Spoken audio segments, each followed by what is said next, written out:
तो भाई जैसे ही हमने घर वालों को बताया कि हम महाकुंभ जा रहे हैं, उन्हें यमराज का काला भैंसा मेरी ओर भागते हुए दिखा। तो भाई हमें महाकुंभ जाने से रोकने के लिए हमारे घर वालों ने अन्य प्रकार के अस्त्र शस्त्रों का उपयोग करा, पर हम ठहरे ढीठ चमड़ी के। हमने हार नहीं मानी। हम गए, जख्मी हालत में गए पर गए। तो भैया महाकुंभ जाने के लिए हमने भरवाया अपनी साइकिल में पेट्रोल, और ट्रेन के टायरों में हवा भरने के बाद हम बैठ गए अपने एरोप्लेन में। तो एरोप्लेन में बैठते हमें पता लगा समुद्र में पानी कम है, जिसके कारण हमारा जहाज़ नहीं तैर पाएगा। तो इसीलिए हम एक बाल्टी हमने लिया पानी और मारा उन सभी के मुंह पे जो कह रहे थे प्रयागराज का पानी गंदा है। तो भाई प्रयागराज जाती हुई ट्रेन पे कुछ लोग मार रहे थे अंडा। मैंने लिया डाकू मंगल सिंह को अपने साथ और उन सबके पिछवाड़े पे बजाया डंडा और उन्हें बनाया बंदा, और फिर दोबारा निकल गए प्रयागराज महाकुंभ की ओर। तो हमने लगाया अपना चांदिया घोड़ा पार्किंग में और निकल पड़े पैदल संगम की ओर। तो महाकुंभ की इस भव्यता को समझने के लिए आपको महाकुंभ के इतिहास से गुजरना पड़ेगा। तो 4 साल में एक बार लगता है कुंभ मेला, और हर साल इसके लगने की जगह रोटेट होती रहती है, जैसे कि हरिद्वार, प्रयागराज, नासिक और उज्जैन। और इसके बाद 6 साल में एक बार आता है अर्ध कुंभ, जो कि सिर्फ हरिद्वार और प्रयागराज में ही मनाया जाता है। और 12 साल में एक बार मनाया जाता है पूर्ण कुंभ, और यह केवल प्रयागराज में ही मनाया जाता है। तो 12 साल तक यही साइकिल चलता रहता है, कुंभ, अर्ध कुंभ और पूर्ण कुंभ का। इसके बाद 144 साल 144 ईयर्स के बाद आता है महाकुंभ।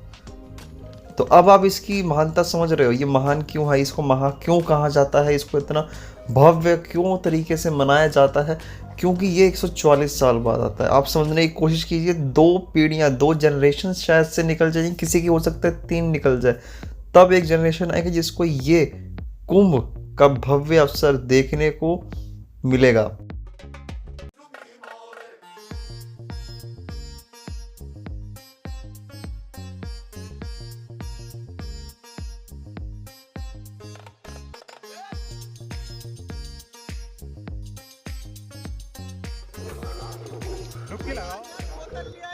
तो पानी में इतनी डुबकियां मारने के बाद मुझे समझ में आ गया था कि मेरे अंदर नेचुरल पावर्स है। तो दुनिया इससे पहले मुझे मसीहा बनाए और एक और नया धर्म बनाए, मैंने दुनिया को बता दिया कि सनातनी सत्य है।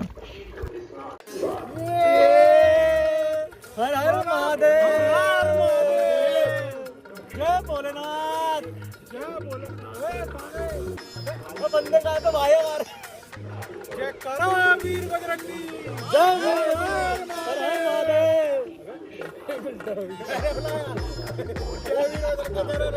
अब कहा कष्ट हरा, दुख हरा, दारिद्र हरा, हर हर महादेव। तो मेरी शक्तियों का बोध होने के बाद मैंने करा भगवान को नमन, और वहाँ के लोगों ने पहनाया मेरे सर पे ताज और मुझे घोषित कर दिया गया नदियों का राजा।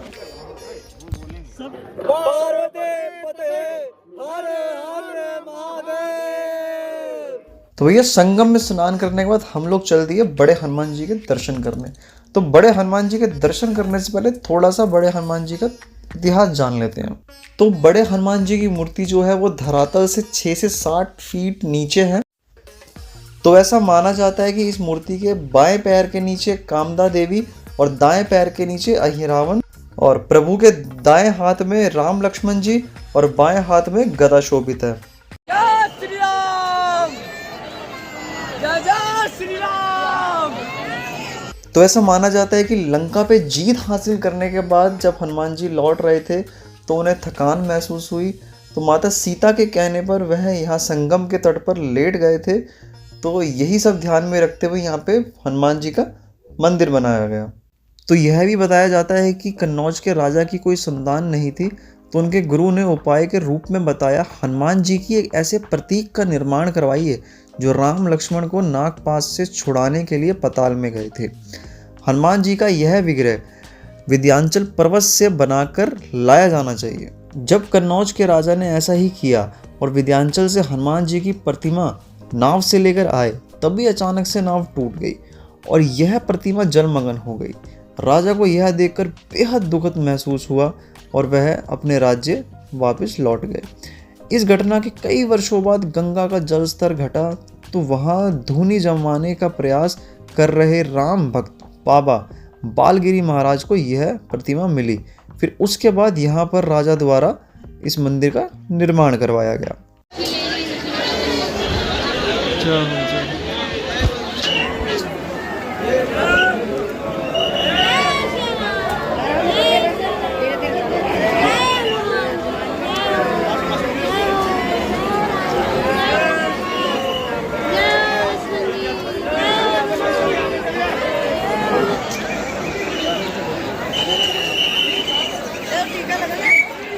तो हनुमान जी के दर्शन करने के बाद जब हम थोड़ा सा आगे आते हैं तो हमें एक बहुत ही खूबसूरत सा मंदिर दिखता है।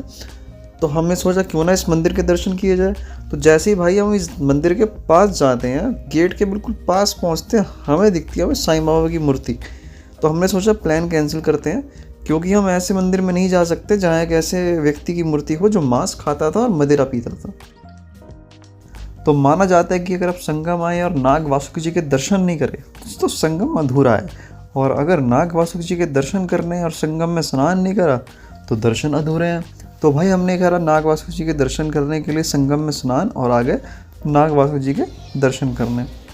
तो पौराणिक कथाओं के अनुसार जब समुद्र मंथन हो रहा था तो नाग वासुकी जी को सुमेरु पर्वत पे रस्सी की तरह लपेटकर समुद्र मंथन में प्रयोग किया गया था, जिसके कारण नाग वासुकी जी लहूलुहान हो गए थे। तो भगवान विष्णु जी के कहने पे इसी जगह पे गंगा के तट पे प्रयागराज पे भगवान वासुकी जी ने आराम किया था, और यह भी माना जाता है कि केवल दर्शन मात्र से नाग वासुकी जी के किसी भी व्यक्ति को काल सर्प दोष से मुक्ति मिल जाती है।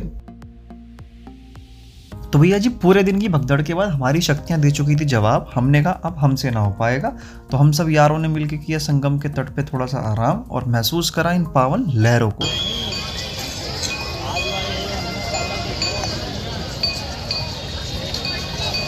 तो जाने से पहले हम आ गए महादेव का आशीर्वाद लेने, और महादेव के आशीर्वाद लेने के लिए इससे बेहतर जगह कोई हो ही नहीं सकती।